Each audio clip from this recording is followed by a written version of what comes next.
आज का पवित्र वचन यूहन्ना का सुसमाचार अध्याय 13 पद संख्या 21 से 33, 36 से 38 तक।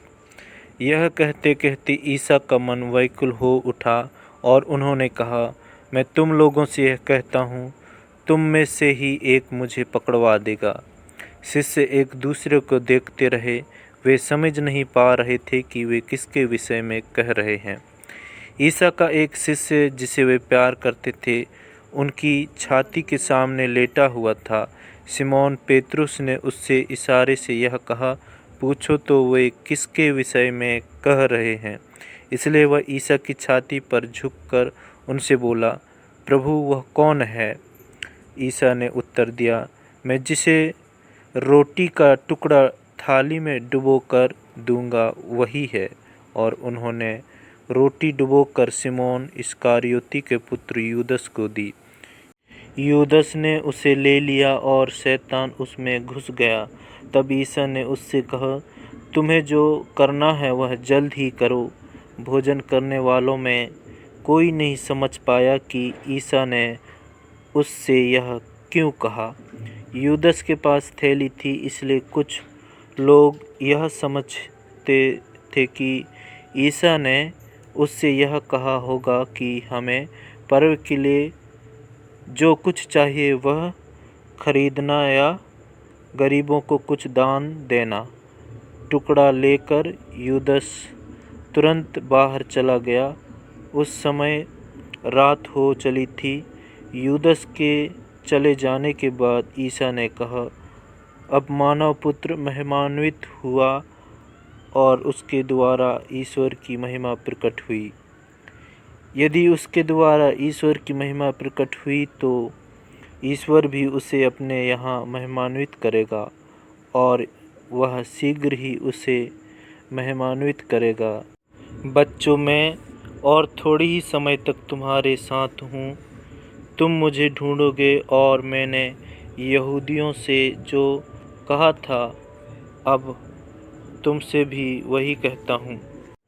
मैं जहाँ जा रहा हूँ वहाँ तुम नहीं आ सकते।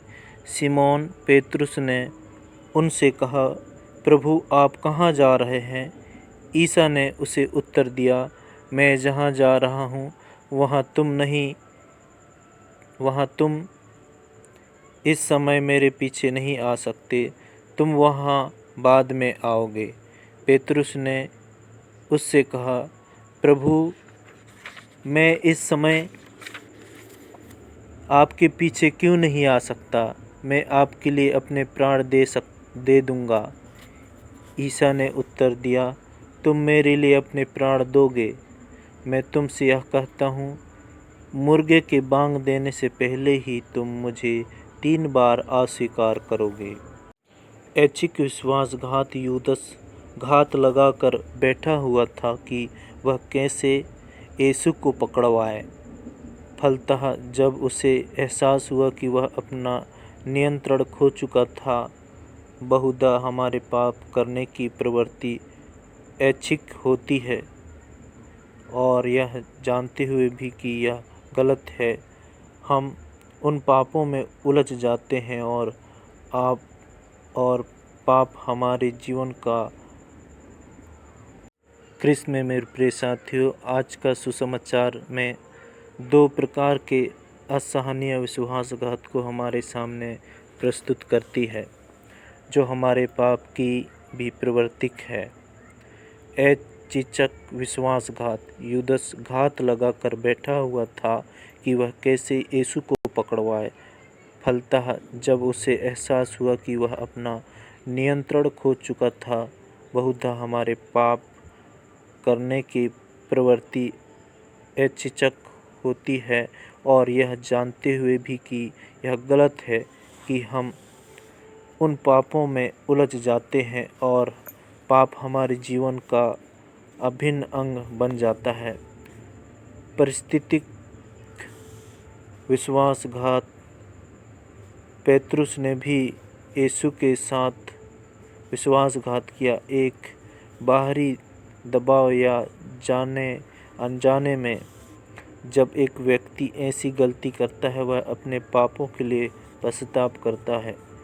मनुष्य के रूप में हम अवश्य पाप और कमजोरियों में पड़ ही जाते हैं, पर हम इन परिस्थितियों में किस प्रकार की प्रतिक्रिया करते हैं? क्या हम हार मानकर ईश्वर से दूर चले जाते हैं या पेतरुस की तरह अपने कमजोरियों के लिए क्षमा मांगते हुए ईश्वर से बदलाव की चाहत रखते हैं? पेतरुस का विश्वासघात यह याद दिलाता है कि ईश्वर की आशीष हमेशा हम मनुष्यों के लिए बनी रहती है। धन्यवाद आज के इस दिन के लिए प्यारे प्रभु कि आपने हमें आपके सुंदर वचन सुनने का अवसर दिया प्रभु, और आज के इन सभी कार्यों के लिए हम आपको धन्यवाद करते हैं, आपकी महिमा करते हैं प्रभु।